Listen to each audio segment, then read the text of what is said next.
लंबोदरं परमसुन्दरमेकदन्तं पीताम्बरं त्रिनयनं परमं पवित्रम् उद्धद्दिवाकरविभोज्वलकान्तिकान्तं विघ्नेश्वरं सकलविघ्नहरं नमामि। नमस्कार, स्वागत है आपका। मैं आचार्य विक्रमादित्य आपके साथ हूँ और आज का विषय हमारा जो है राहु ग्रह का परिवर्तन। राहु महाराज पिछले करीब 17.5 महीनों से मेष राशि में चल रहे हैं और कुंभ राशि वालों की यदि हम बात करें तो उनसे तृतीय भाव में चल रहे हैं। जब 12/4/2022 को ये आए थे तो बड़ा सुंदर योग। तृतीय राहु जो होते हैं सबसे ज़्यादा गोचर के दृष्टिकोण से देखा जाए तो बहुत सुंदर फल देने वाले होते हैं।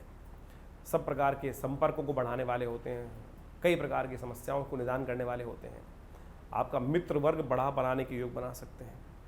लेकिन इस बात को हमें समझ लेना चाहिए कि जो इस सब ग्रहों का प्रभाव है उसके साथ साथ उस दिशा में चलने के लिए अब आपके पास बहुत सुंदर चीज़ें हैं लेकिन आपको दिशा ही मालूम नहीं है।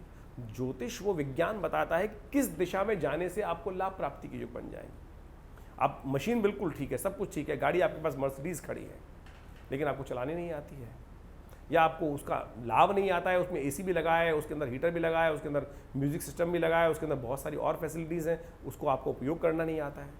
तो गोचर के दृष्टिकोण से ग्रह तो आपके बहुत अनुकूल होते हैं लेकिन किस दिशा में चले वो ज्ञान नहीं है, तब हम कैसे लाभ ले सकते हैं। तो ज्योतिष का वास्तविक तौर पे प्रभाव ये है कि आप समझें उसके विवेचना के दृष्टिकोण से कि इस किस दिशा में जाकर हम इस समय को यूटिलाइज कर सकते हैं। हम समय हमारे को बता रहा है कि भाई दक्षिण की तरफ चलने से लाभ होने वाला है, हम जा रहे हैं उत्तर की तरफ, तो वो व्यवस्था बदल जाएगी। ज्योतिष के दृष्टिकोण से ये राहु का प्रभाव जो विशेष तौर पर आरंभ हुआ 12/4/2022 से आपके लिए बहुत महत्वपूर्ण समय था। हाँ, ये दिक्कत ये कर सकता है, ये धर्म से विमुख कर सकता है आपको, क्योंकि राहु का प्रभाव सीधी तरह से दृष्टिकोण यहाँ पड़ रहा था आपके भाग्य के दृष्टिकोण से। जितने धर्म से विमुख होगे, जितने अधार्मिक कार्य करोगे, जितना झूठ का सहारा लोगे, जितने कुटिल बनोगे, ऐसे में ये ग्रह आपके लिए उतना नुकसान देने का योग बना देगा। इस बात को ध्यान करना चाहिए। अभी भी समय है, राहु परिवर्तन की तरफ जा रहे हैं और ये राहु का परिवर्तन जो होने जा रहा है 30 तारीख को होने जा रहा है। बृहस्पति वहाँ स्वयं पहले से विद्यमान है। एक छोटी सी चीज़ आपको चमत्कारिक ढंग पे जो लाभ दे सकती है उसको आपको विशेष तौर पे समझ लेना चाहिए और उसके द्वारा बहुत बढ़िया तरीके से आप इसको लाभ ले सकते हैं, बहुत सुंदर तरीके से। सही दिशा, छोटा सा पर उपाय हमने आपको बता दिया, जो बुद्धिमान व्यक्ति है उपाय समझ जाए। यानी पूरी तरह से धर्मरत रहते हुए कार्य करना है, गुस्से को त्यागना है। बृहस्पति यहाँ बैठ के राहु के साथ अननेसेसरी आपको गुस्सा बढ़ाए चले जा रहे हैं, एंजाइटी बढ़ाए चले जा रहे हैं और स्वास्थ्य में थोड़ी खराबी देने के योग बना रहे हैं। ये सब परिवर्तन की तरफ जा रहा है, बहुत सुंदर तरीके से लाभ ले सकते हैं। लेकिन हमने कहा यदि आप एक बार क्या होता है, देखिए जो अच्छा समय आता है ना, जब अशुभ समय तो बहुत लंबा चल जाए लेकिन अच्छा समय 5 दिन का भी मिल जाए तो बहुत सुंदर तरीके से व्यक्ति सही दिशा में काम करके बहुत सुंदर तरीके से लाभ ले सकता है। तो सबसे पहला जो कार्य करना है कि आपको गलत रास्ते से जाने से बचने का प्रयास करना है और ऐसे में महालक्ष्मी का नित्य प्रति पूजन, भगवती दुर्गा का नित्य प्रति पूजन, नवरात्र आने वाले हैं और हम समझा दें आपको कि ये जो ग्रहों की युति है, राहु केतु और विशेष तौर पे एक ग्रहों का योग बन रहा है। राहु का केतु के साथ जो योग बना रहता है, साथ में बृहस्पति का योग बन गया है कि ये कहता है किस्मत जगा सकते हैं आप अपनी इस वक्त माँ भगवती दुर्गा का पाठ कर कर, माँ दुर्गा के सानिध्य में रहकर। दुर्गा नवरात्र आने वाले हैं, ऐसे में यदि आप दुर्गा सप्तशती का यज्ञ नित्य प्रति करने और हमने विशेष तौर पर हम समझ ऐसा अनुसंधान करके देखा है इन योग के माध्यम से। और यदि जिन लोगों ने माँ भगवती का सानिध्य इन समय में प्राप्त किया होगा, जब से बृहस्पति यहाँ योग बनाया, राहु यहाँ पर आया, और यदि इस उपाय को करके देखा होगा तो उनके बहुत सारे कष्ट दूर होने के योग बनेंगे। हमने पहले एक वीडियो बनाया था इस सब संबंध में जब बृहस्पति परिवर्तित हुए थे।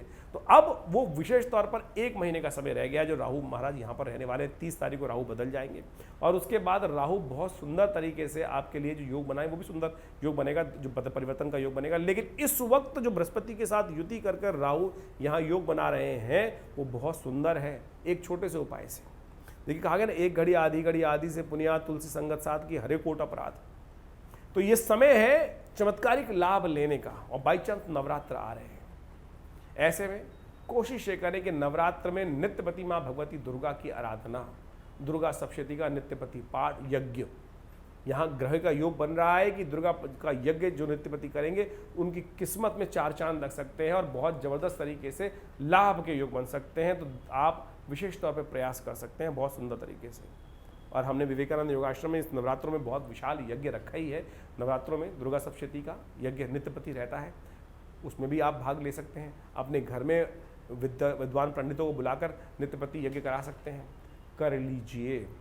फिर ये समय आएगा करीब करीब बहुत लंबे समय बाद, 18 साल बाद तो राहु पर विशेष तौर पर बहुत जो डेढ़ साल का तो राहु का पीरियड होता है 1 साल बाद। यदि 12 राशियों की हम बात करें तो बहुत लंबे समय बाद इस प्रकार का योग बन के आएगा। बृहस्पति यहाँ 7 में योग बना रहा है, तो ये वर्षों बाद ऐसा योग बन के आया है। और हम चाहेंगे यदि इन कुछ दिन जो बाकी हैं इसमें आप ये इस उपाय का लाभ ले लें तो बहुत बढ़िया तरीके से अपने वारे न्यारे करा सकते हैं। ये सूत्र है ज्योतिष का, और जिनकी राशि में ऐसा योग बना हुआ है वो बहुत सुंदर तरीके से लाभ ले सकते हैं। कहीं भी कपोल कल्पित बात नहीं है। अनुसंधान के विषय पर बैठकर हम आपको ये विषय समझाने का प्रयास कर रहे हैं। आशा करते हैं इसको समझकर आप लाभ लेंगे। धन्यवाद, नमस्कार।